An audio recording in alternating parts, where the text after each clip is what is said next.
Next देखिए interference and energy conservation. इस topic में ये देखेंगे इंटरफेरेंस जो है एनर्जी कंजर्वेशन को फॉलो करता है कि नहीं करता है। इंटरफेरेंस पैटर्न में देखिए इंटेंसिटी जो थी वो डायरेक्टली प्रोपोर्शनल टू एम्पलीट्यूड के स्केयर के थी। फर्स्ट वेव के लिए एम्पलीट्यूड ए आ जाएगा, सेकंड वेव के लिए बी आ जाएगा। अगर मैक्सिमम इंटेंसिटी फाइंड करनी है तो एम्पलीट्यूड दोनों का प्लस कर स्केयर कर देंगे। मिनिमम इंटेंसिटी के लिए माइनस हो जाएगा। फिर इनकी एवरेज निकाल दी, ये एवरेज आ गई। एवरेज कैसे निकालेंगे? अगर दो इंटेंसिटीज़ होगी दोनों को प्लस करके 2 के साथ डिवाइड कर दिया जाएगा, 3 होगी तो तीनों को प्लस कर दिए के 3 के साथ डिवाइड कर दिया जाएगा। जहाँ पर 2 है मैक्सिमम मिनिमम तो 2 के साथ डिवाइड कर दिया। मैक्सिमम की वैल्यू डाल दो ये और मिनिमम की वैल्यू डाल दो। इनके स्केयर खोल दो, ए प्लस बी का होल स्केयर, ए माइनस बी का होल स्केयर। उनको सॉल्व कर लो। सॉल्व करने के बाद ये हमारे पास बन जाएगा आंसर जो है 2 के साथ 2 कैंसिल हो जाएगा।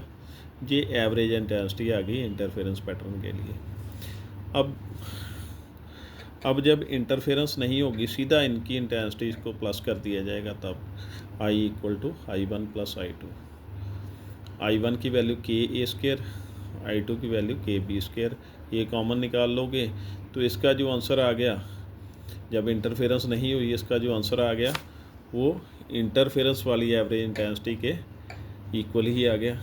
इससे क्या पता चलता है, इसमें जो एनर्जी है डिस्ट्रक्टिव से कंस्ट्रक्टिव की तरफ ट्रांसफ़र हो रही है, ना ही एनर्जी क्रिएट हो रही है ना ही डिस्ट्रॉय हो रही है, सिर्फ एक फॉर्म से दूसरी फॉर्म में कन्वर्ट हो रही है।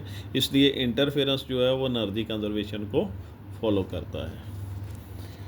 अब देखिए नेक्स्ट जो है एससी का न्यूमेरिकल है, सीबीएसई का। ये देखिए ये न्यूमेरिकल है।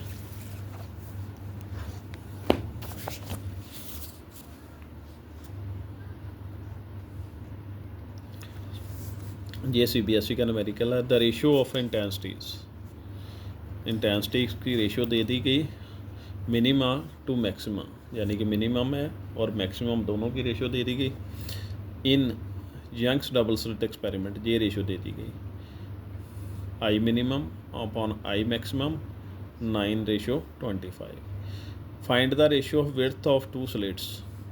विड्थ ऑफ 2 स्लिट्स की वैल्यू जो है वो फाइंड करनी है, दोनों की रेशियो जो है वो फाइंड करेंगे। मिनिमम इंटेंसिटी के लिए ये फार्मूला आ जाएगा और मैक्सिमम के लिए ये आ गया। इन दोनों की रेशियो ये है 9:25 यानी कि 25। ये स्केयर हटेगा, इस तरफ स्केयर रूट आ जाएगा। 9 का स्केयर रूट 3 हो गया, 25 का 5 हो गया। क्रॉस मल्टीप्लाई कर सकते हो, सीधा आंसर आ जाएगा। ऐसे कॉमन निकालना है, कॉमन निकाल लो, थोड़ा लेंथी हो जाए। क्रॉस मल्टीप्लाई करोगे इसलिए इसका आंसर आ जाएगा, क्या आंसर आ जाएगा इसका?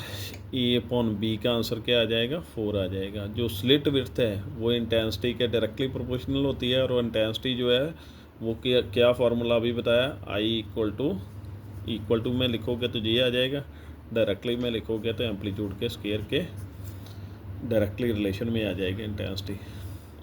तो ये इंटेंसिटी के डायरेक्टली प्रोपोर्शनल है जो विड्थ है स्लिट्स की वो W1 अपॉन W2, ये स्केयर अपॉन बी स्केयर। अब इनकी वैल्यू क्या है?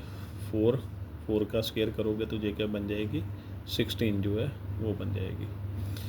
ये था आज का न्यूमेरिकल। Thank you.